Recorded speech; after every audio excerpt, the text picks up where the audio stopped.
Welcome back to LearnPianoLive.com. My name is Jamin, and as you can tell from the countdown clock, the lesson is about to get started. In case you're new with this, there's a few things I'd like to show you to help you throughout the lesson.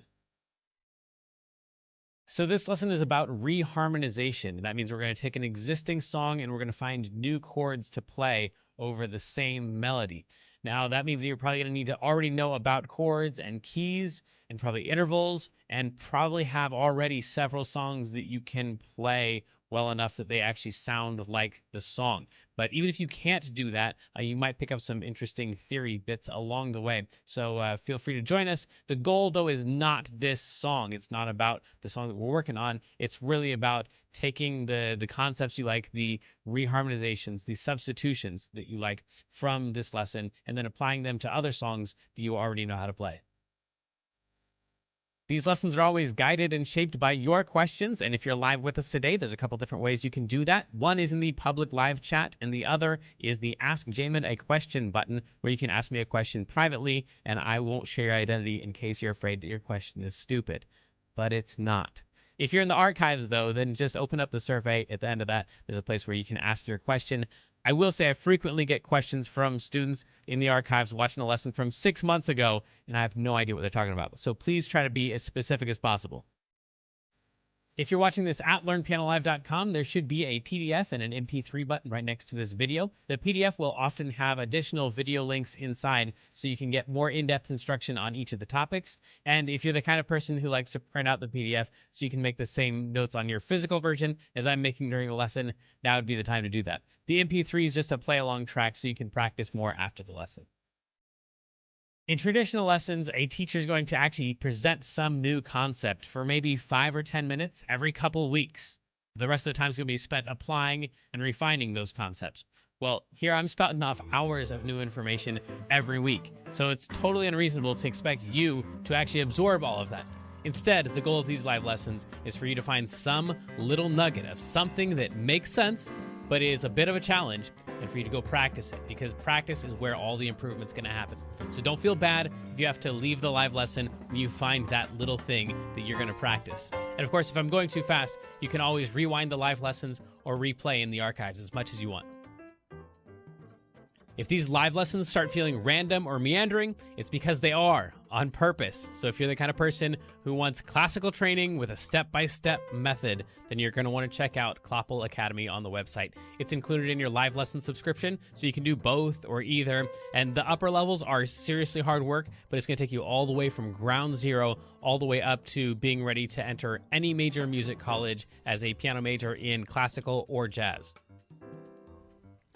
And thankfully, I think that's about all we need to cover before the lesson. So if you'd stick around afterwards and fill out the survey, I would love your feedback. But for now, let's have some fun and make some music.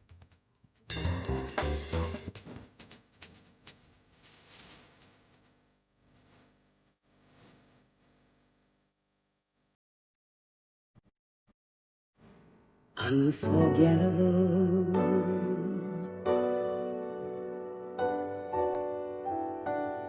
That's what you are. Unforgettable.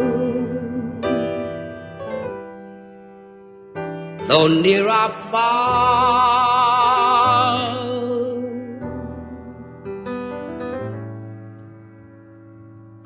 like a song of love that clings to me. How the thought of you that speaks to me, never before has someone been more unforgettable.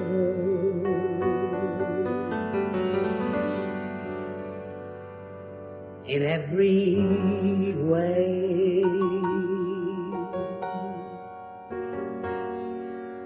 and forevermore, that's how you'll stay.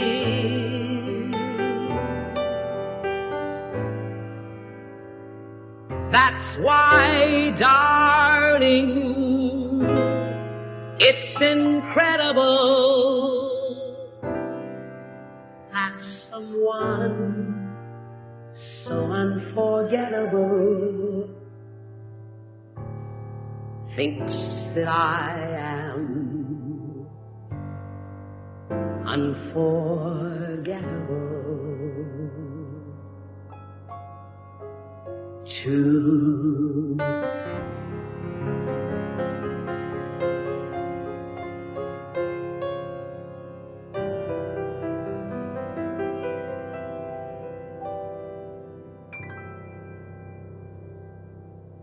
Welcome back. First of all, second of all, that was crazy slow because that is the Nat King Cole vocal only track that I've given to you. And so we're probably not going to use him for the rest of the lesson. We'll just play through the melody on the piano. But that is kind of where we started. Nope, that's where we ended in the last lesson, where we talked about how to play the chords and the melody and all that stuff. And today, hopefully, is not planned out. We're going to pick it randomly, but it usually kind of works out-ish to reharmonize these songs, which for a lot of people is just an abomination because this is a perfect song already. There's no reason you should mess it up. Don't mess with the chords. This is not to make the song better. It's just to experiment with some of the ideas behind picking chords, why we pick chords, and what are some chord options for the songs that you're playing. So, hello to everybody in the chat. Good to see you. I think you're beautiful too.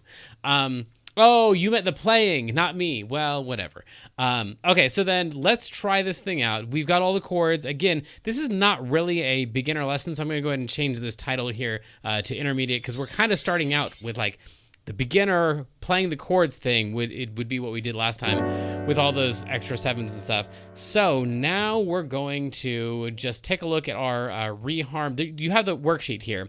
So if you have the printout, then all of these next pages, especially this one right here, is on the website that I'm going to show you. But because if I pick these off of the sheet, then I get accused of picking the ones that I think that are going to sound the best and cheating. I'm going to go ahead and use these randomized selectors for me. So I don't even get to pick what I'm doing to the song. I'm just going to let this pick what we're going to do to the song, and then I'm going to show you how to do that to the song. And let's go here with the first thing. Actually, time out. The first thing is right here. Chord-based reharmonizations, which is what we're looking at here with chord-based reharmonizations. We're in the red territory on your PDF, your printable PDF that you have. The first thing we would do is add 7s and 9s and 6s and 13s to everything, which we kind of already did because these are already 7 chords that we're playing, and in a lot of cases we have 9s in them or 6s, like we talked about last week. Let me just go back here and show you where we did some of that stuff. We talked about this guy right here, which is the G major 7 chords. We have a 7 in there. In the last lesson, I think we also talked about this diminished major 7 thing right here, where it's a G diminished chord, but it's got this major 7 on there, which is a really kind of unique, fun, cool sound there. And then we also had the places where we talked about the 6, which was right there. And the 6 is arguably similar-ish to the 13 because it's the same exact note, but jazz musicians usually think about those two numbers very differently. So, but for right now, for our purposes, I'm going to say that the 6 and the 13 are, don't tell my piano teacher, the same thing. Okay, cool. So then we also have this other option right here where for any chord that we have, we can also play the 5 of it before it. So let's real quick cover those two ideas. The 7s stuff, we already kind of covered that. So the 5 before any chord just means literally pick any chord at all, and you can play the 5 of that chord before it. So, for example, if I just pick this one at random, I promise you I picked it at random. That one right there is just a random chord in the middle of the song.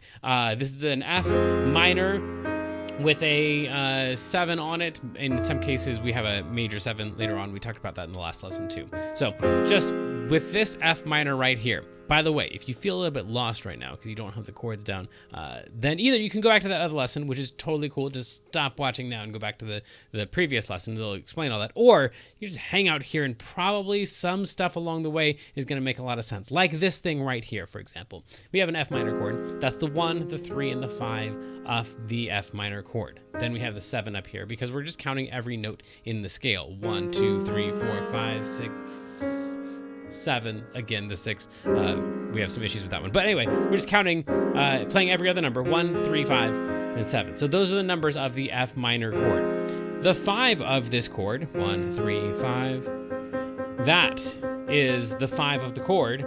So then we just have that chord, we just could put that note before it anywhere. We could put it there, we could put it there, we could put it there, anywhere that we wanted to. I'm gonna go ahead and just pick that first one that we did. There we go. And then we're gonna make it a 7 chord. And we literally play a C7, that's our C7 chord, before the F minor. So the way that that would work out is, and this is why we're not gonna use Nat King Cole for this next part, is because I wanna just show you what that one change would sound like right there. So this, again, the concept is we're taking the 5 of a chord and putting it before the chord, the 5 of the F minor before the F minor. It's a C7, that is the 5 of F minor. Cool. So then, though near, that's how you'll, no, though near or far. Now, here we go. Before we had like a song of love that clings to me. But now we're gonna have like a song of love that clings to me. One more time, I'll go back from though near or far. Though near or far.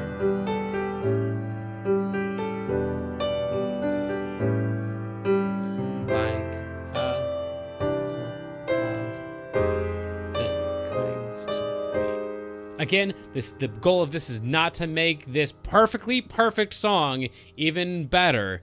The goal is just to show you how this stuff functions. The C7 is the 5 of the F minor, and it's an option to put it in there, or if you wanted to, you could just put it even closer. So now we experiment with, like, what if we put it right there instead? So now we play, instead of like a song of love, or like a song of love. What if we go like a song of love? Or like a song of love. That could work too. That all sounds not wrong-ish. It all fits the rules here. And for some people, this is an eye-opener, and they're like, whoa, that sounds so much better. I want to do this on all my songs, and they go experiment with all their songs and way overdo it, and their stuff sounds terrible, just like it's supposed to when you take an idea and you overdo it, which is, I think, perhaps the only way to get these concepts really into your repertoire is to steal them and overuse them. So if you go and you use these concepts properly and end up with songs that sound terrible, congratulations, you are right where you're supposed to be. So thanks, Sarah, both to you back in the chat. All right, cool. So then we have that concept right there. That's just kind of one of the beginning. Just keep that in the back of your mind. Whatever chord we run into, it's an option to put the 5 of it before it. That's kind of one of the more basic reharmonizations principles. So basic that a lot of musicians wouldn't even consider that like a reharmonization principle. It's not really changing anything very much, even though it feels like it. If you haven't done that before, it feels very much like you're changing it. For what we're about to do, that's nothing at all like a sus4 or a sus2 or a flat 5 on longer chords. Now, this is great because for this song, we've got lots of longer chords. So long that we're not even using Nat King Cole during this lesson, except that for that one clip at the beginning, because we've got this G major 7 that lasts forever. And then we've got a G diminished with a major 7 that lasts forever. And then a C major that lasts forever. So we have lots of opportunities in here. The first one, Unforgettable. We can add in a suspension there if we wanted to. Man, the fans of Unforgettable and the jazz musicians are going to hate me for this, but here's the concept. So here's a G major 7 chord. A suspended 4, which is one of our options here. A suspended 4 is just where you take the 3 up to the 4, which is just up one note. So in the case of a major chord like this, that moves up a half step. If this happened to be a G minor instead, this 3 would have to move up a whole step. And again, this is the 3 because 1, 3, and 5 are the notes that we play in a chord. All right, cool. So then we got 1, 3, and 5. We're gonna take this one right here, up a half step, and we'd still have the major 7. So we'd have suspension and then we finally resolve it. So then, Unforgettable would start out like this.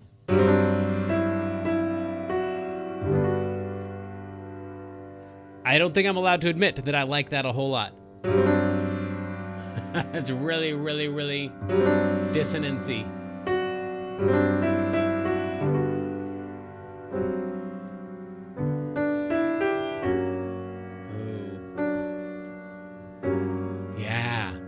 Okay, so then, I'm not gonna get into that.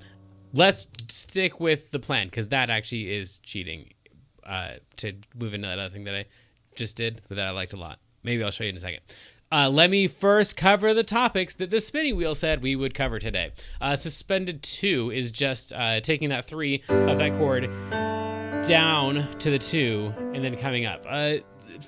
For my taste, a suspended 2 isn't really that great. Usually we already have the 2 in there anyway because we're already playing the 9, and the 9 and the 2 end up being the same note. So if I'm playing a G major 7, I'm probably throwing in that 9 anyway.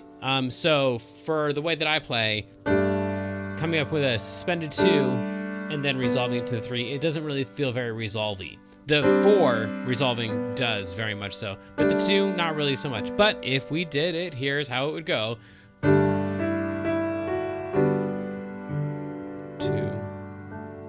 3. That's not terrible. It's just not super compelling. It's not weird at all. Maybe it is weird. Cool. Then we also have the flat 5 on longer chords. This is tough to do on this one. Any guesses as to why? Take a look at my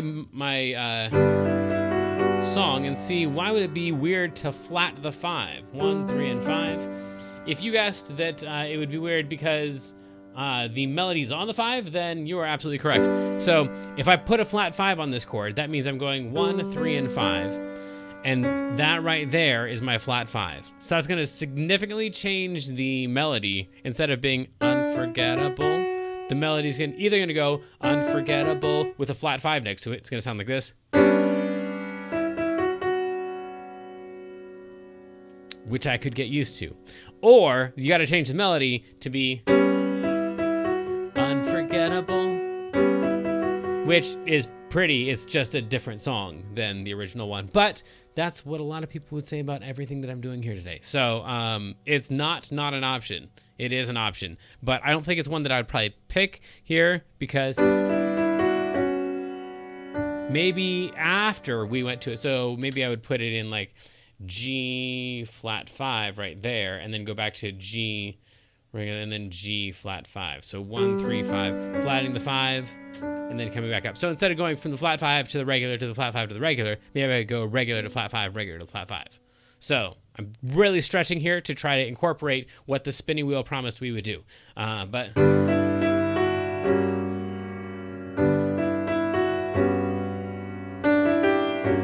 and then this is the other weird part for me on this particular song. It does this really weird thing where the very next chord has a flat 5 in it.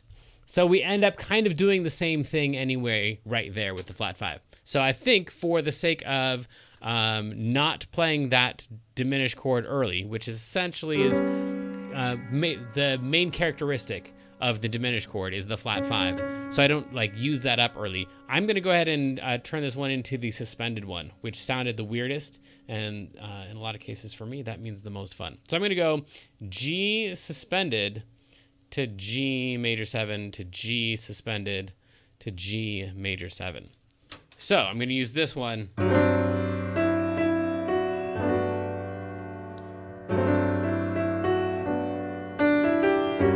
Okay, cool. That is what a suspension is on longer chords. Also, we could do the same thing on this next one.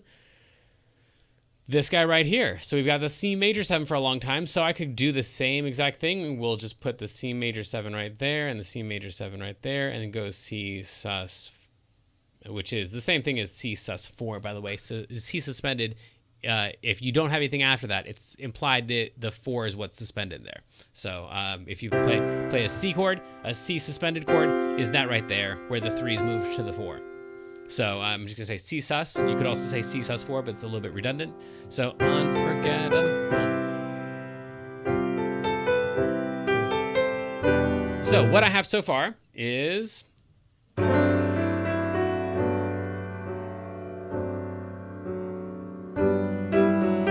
then we have just this diminished major. And then on the next one is where we use the suspended again.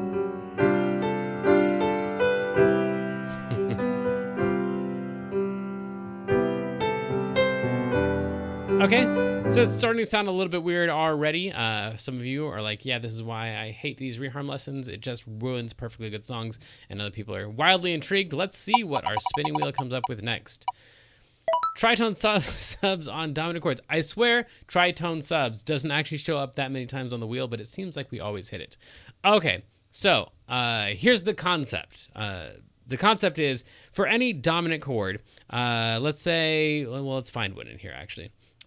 This one right here. Here's our first dominant chord of the song, A7. So A7 is these 4 notes right here, A, C sharp, E, and G. Now, the A is implied, and it's also probably played in the root. So A is perhaps the least interesting note of an A because it doesn't really tell us anything except what we already knew, which is there's an A in it.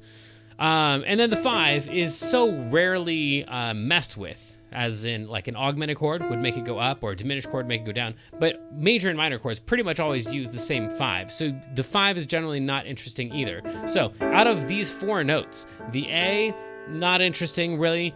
The E, not really interesting that much. So the 1 and the 5 are the least interesting. The 3 and the 7 are the most interesting notes in pretty much every chord, which is why they are known as the guide tones. They tell you the most about the chord. The 3 tells you whether it's a major chord or whether it's a minor chord, which is a huge difference. And the 7 tells you whether it's a dominant chord or whether it's a major chord. And that's a huge difference too. So the 3 and the 7 are pretty important in giving you information, auditory information about the chord that you're playing.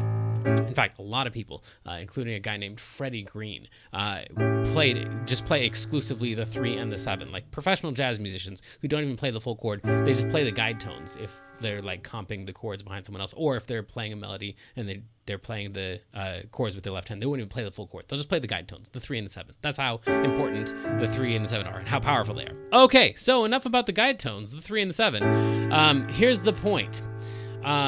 The 3 and the 7 are super important, and let's pretend we're changing the topic.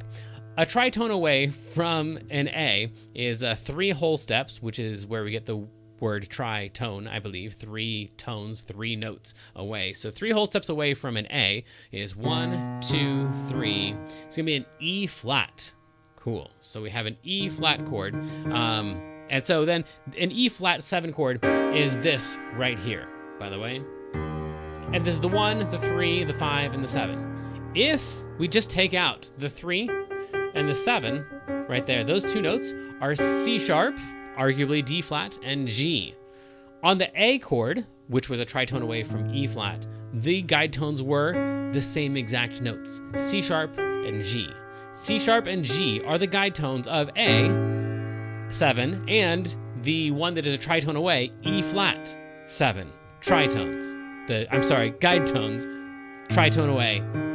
Same exact guide tones there. The 3 and the 7 of the A or the 3 and the 7 of the E flat. In case you didn't catch that little magic trick I did right there, they just swap names. So on the A, this is the 3, and on the E flat, that's the 7. That's how that works out. So the 3 and the 7 just swap places. Here it's the 3 and the 7, and here, swapping them around, this is the 3 and the 7. Okay, cool. So same guide tones on an A7 as on an E flat 7. And therefore, that is why music theory teachers say that you are allowed to take pretty much any dominant chord and play the tritone away from it instead. Just take out that A7 and play an E flat 7 instead. It's not going to sound the same, but it's going to use the same guide tones, and so it's going to kind of work. The real reason it works is because it just sounds good. And that's the only reason that you need. So music theory aside, you can just go a tritone away. Anytime you have a dominant chord, you can go a tritone away, and it's going to sound not horrifically terrible, according to some people like me. So then, in this case, we would play, instead of an A, we would just cross out the A. We would play an E flat 7. Now, this is so common in jazz circles these tritone subs that already, like even this massive of a change, the A to the E flat, it's an entirely different chord, and it sounds terrible when you just play it like that. Like nothing about this says that this should sound all right, but it's so common in jazz that still we haven't really touched the reharm territory for a jazz musician. All we've done is we've suspended a couple chords, we put a 5 in front of a chord, and we tritone subbed a couple chords. Those moves, as substitutey as they are still not super extreme in reharmonization world. So these are probably ones that you could use pretty safely in almost any song that you're working on. Let me show you what this thing sounds like so far. We've messed with it in that we took the first chord and turned it into a suspended chord.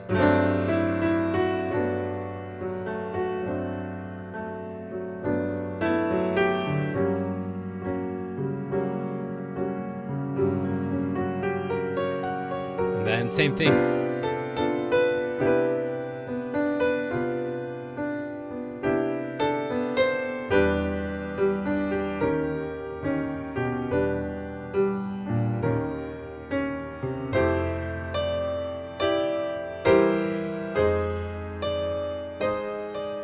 That's every substitution we've made so far, and I don't think it's that far out. I do think that most people would hate me for putting that suspension at the top.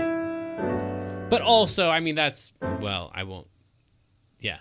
If you're a jazz musician and you want to talk to me about other places where you have similar sounds at the beginning of songs, there's lots and lots and lots of them. And yeah, especially in fact, this is pretty much the exact chord at the beginning of Somewhere Over the Rainbow, which starts with a half diminished chord. So anyway, it's definitely defensible, but I think,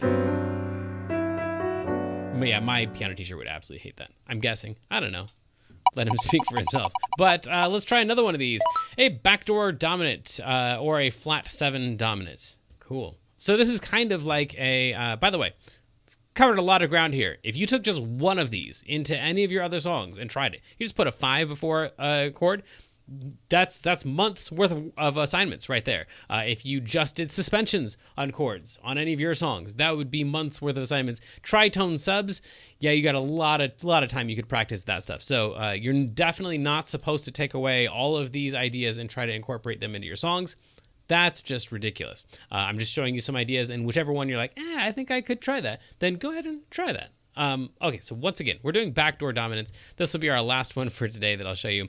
Backdoor dominance is essentially where, before we said like on this F minor 7 right here, you could, if you wanted to, go just put the 5 in front of it, and that would be the dominant chord that leads into it. So we're going the 5 of F minor to F minor.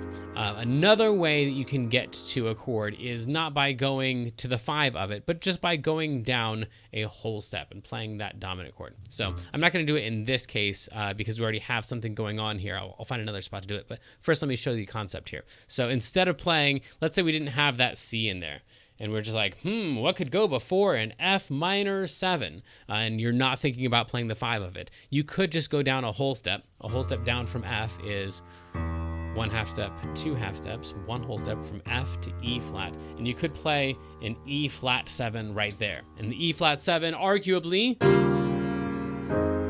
would lead into an F minor 7. And we call it a backdoor dominant for reasons that have to do with borrowed chords and relative 2/5s. Did I say that right? No, parallel 2/5s. But if those words make any sense, then that's kind of where the idea is coming from. But if that didn't make sense, just know you go down a whole step, play that dominant chord, it's going to kind of land on that next chord. But I promise you we wouldn't do that there because we already had that C7 right there. So now we got to find some other place to put this chord. Let me see here. Checking the chat. Cool. We're all good. So then let's find somewhere else to do that. Maybe before we get to this chord right here, maybe leading up to the C major 7, but we're actually playing a C suspended, which I don't like there. I do like the suspension. That feels really, really cool. This one here, I don't like that one. I think because the suspension lands on the F, and the F's not technically in the key. It's supposed to be an F sharp in the key of G. Right? So then I think because of that, when I get that F in there, it sounds not only clashy because it's a suspended chord, but also it kind of clashes with the key that my ears wanted to hear. So I'm not a big fan of that one, but I'm going to leave it in there because that's the rules of these reharms. But leading into that one, though, we could put something right over here that would lead into it. Now, before we said, you play the 5 of any chord before it. So the 5 of C would be 1, 3, 5. We could play a G7 right here, and that would lead nicely, perhaps. It would lead in a way that is allowed into the C suspension. However, that's not what we're doing for this one. We're using a backdoor dominant, not the 5 dominant. So we're going to go a whole step down from C, and we're going to go to B flat right here. And we're going to play a B flat 7 or a B flat major right there. So we'll go, that's what you are. And then while we're waiting, we're going to go to B flat. I really hate that suspension a whole lot. In fact, I'm going to take it out just so you can hear the move from the B flat to the C without the suspension in there. So here's the beginning song. That's what you...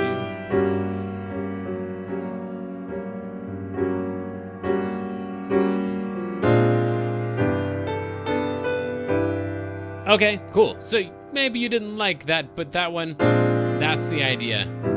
Is that the B flat leads into the C chord because it's a whole step below, and it's called a backdoor dominant. So B flat, C. By the way, you can also do this on any of your substituted chords. So for example, you could tritone sub the B flat if you wanted to, or the G7, or you could, what else could you do? You could do a backdoor dominant to the backdoor dominant, which isn't terribly uncommon, and in most music theory classes, you're not going to hear it that way, but you could lead up to the B flat with the note that is a whole step below the B flat, which is an A flat.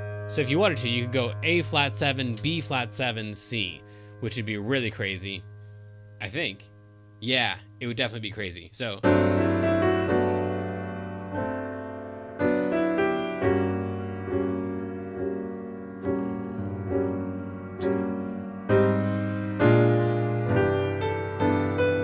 as crazy as I thought it was going to be, but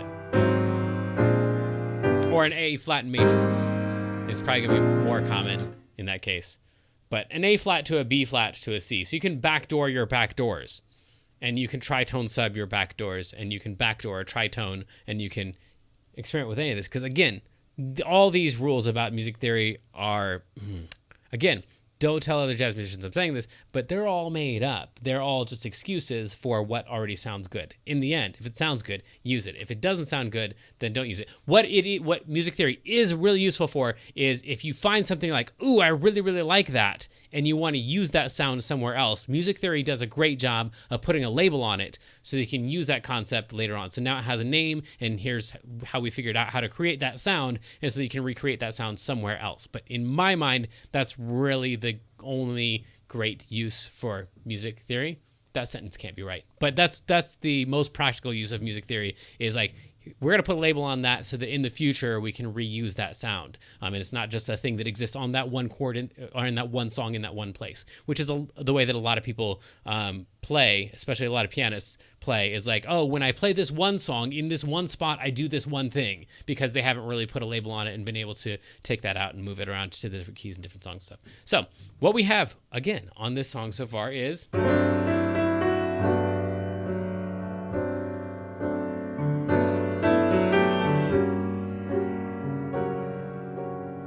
I'll show you that too. Then, oh, I didn't play the B flat. Sorry, I got caught up in the little thing. Okay, sorry.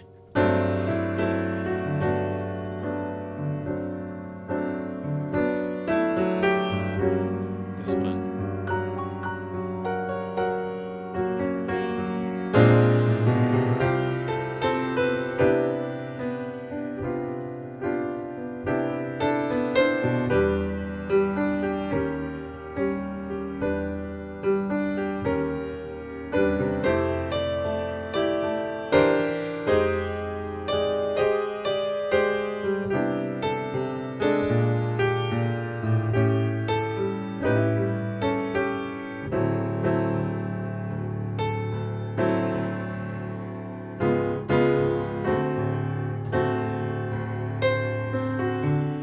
By the way, let me point out this one more thing. I'll show you that lick, and then I promise we'll be done. This guy right here, this D flat.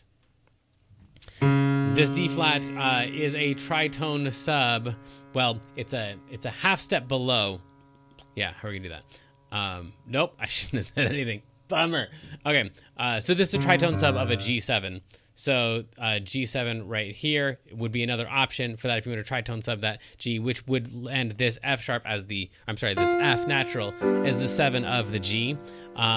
So never before has someone been more, and some people play that G7 right there instead of the D flat. And there's actually a lot of other chords that go in there too. But anyway, tritone subs, a lot of times you'll find that they line up really nicely with the melody because the melody is frequently on the 3, 8, and 7, which are the guide tones that are the same as the tritone subs of chords.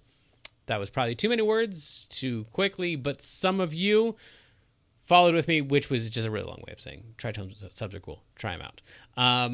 Okay. Well, I think that's it for right now. We covered, once again, putting 5s in front of chords. We talked about suspended 4s. We talked about suspended 2s. We talked about flat 5s. We talked about backdoors, and we talked about tritone subs.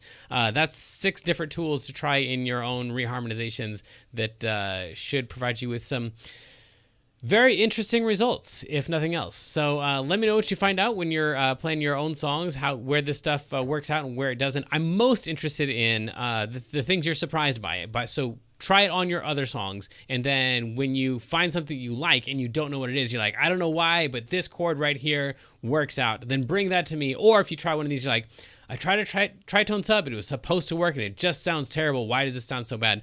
Those are great learning opportunities. So send me the stuff that you like, but most importantly, send me the stuff that surprises you. And until next time, go explore, mess up, have fun, rock on. See you next time.